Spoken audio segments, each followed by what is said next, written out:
Le 9 avril 1989, des incidents sanglants survenaient entre cultivateurs sénégalais et bergers mauritaniens sur l'îlot de Doundéroré, dans la communauté rurale de Diawara.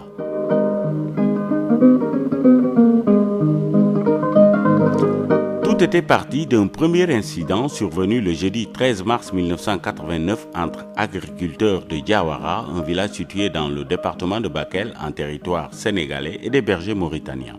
Cet incident avait fait 2 blessés légers parmi les Sénégalais. Le second incident, beaucoup plus dramatique, celui-là, avait éclaté le dimanche 9 avril 1989.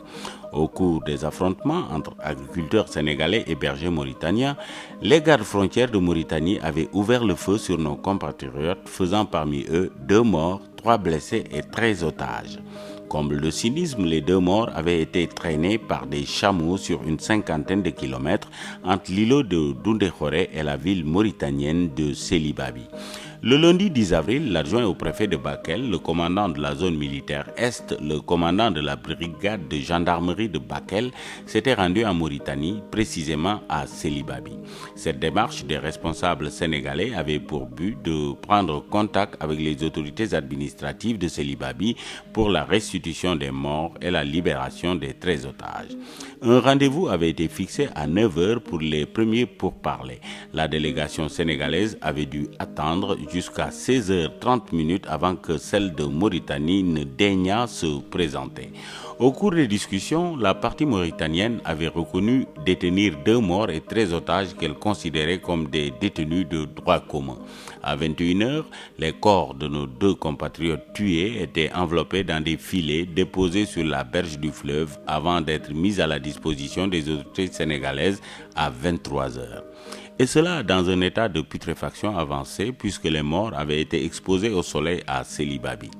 Sur l'une des victimes, l'on avait relevé 5 balles à la figure, alors que le corps de l'autre avait été criblé de 4 balles, des cartouches de calibre 12.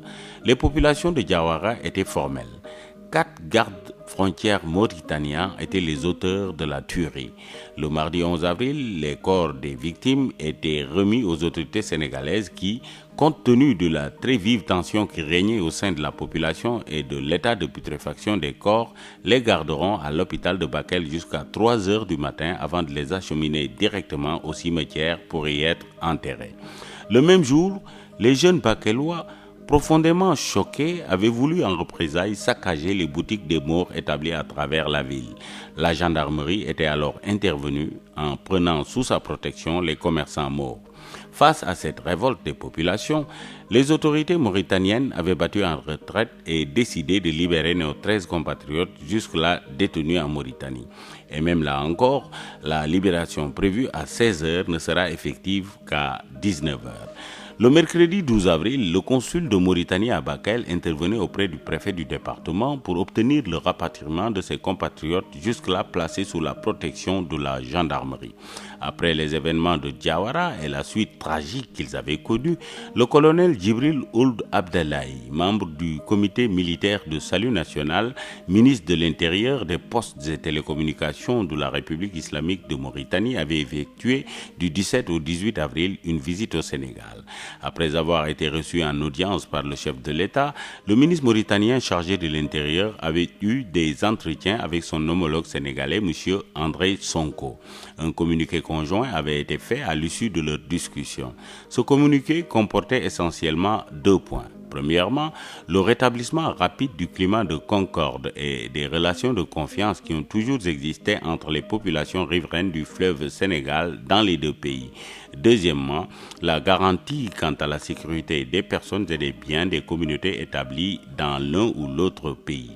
Les 2 ministres avaient convenu de fixer au 22 avril la date de démarrage des travaux de la commission d'enquête mise sur pied le 12 avril 1989 lors de la visite à Nouakchott de M. André Sonko.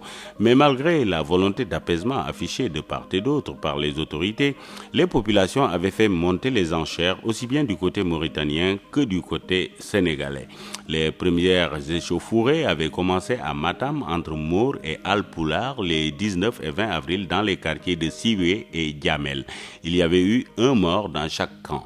De fil en aiguille, les incidents s'étaient propagés à travers le pays et le dimanche 23 avril, à Dakar, des vandales s'étaient des heures durant acharnés sur les boutiques des morts qui avaient subi un pillage en règle à cette occasion.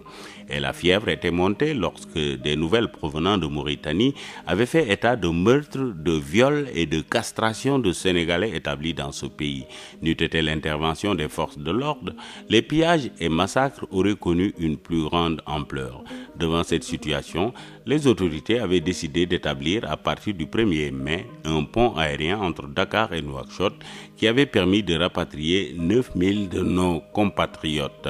Après une longue période de froid dans les relations entre les deux pays, la frontière commune avait été réouverte le 9 mai 1992.